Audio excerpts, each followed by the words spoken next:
ہواؤں کی قسم جو نرم نرم چلتی ہیں پھر زور پکڑ کر جھکڑ ہو جاتی ہیں اور بادلوں کو ابھار کر اٹھا لاتی ہیں، پھر ان کو پھاڑ کر جدا جدا کر دیتی ہیں، پھر فرشتوں کی قسم جو وحی لاتے ہیں تاکہ عذر دور کر دیا جائے یا ڈر سنا دیا جائے کہ جس فیصلے کا تم سے وعدہ کیا جاتا ہے وہ ہو کر رہے گا، جب تاروں کی چمک جاتی رہے اور جب آسمان میں شگاف پڑ جائیں اور جب پہاڑ ریزہ ریزہ کر کے اڑا دیے جائیں اور جب پیغمبروں کے لیے وقت مقرر کر دیا جائے، بھلا ان کاموں میں تاخیر کس لیے کی گئی؟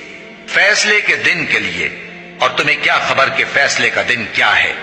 اس دن جھٹلانے والوں کے لیے خرابی ہوگی۔ کیا ہم نے پہلے لوگوں کو ہلاک نہیں کر ڈالا تھا؟ پھر ہم ان پچھلوں کو بھی ان کے پیچھے بھیج دیتے ہیں۔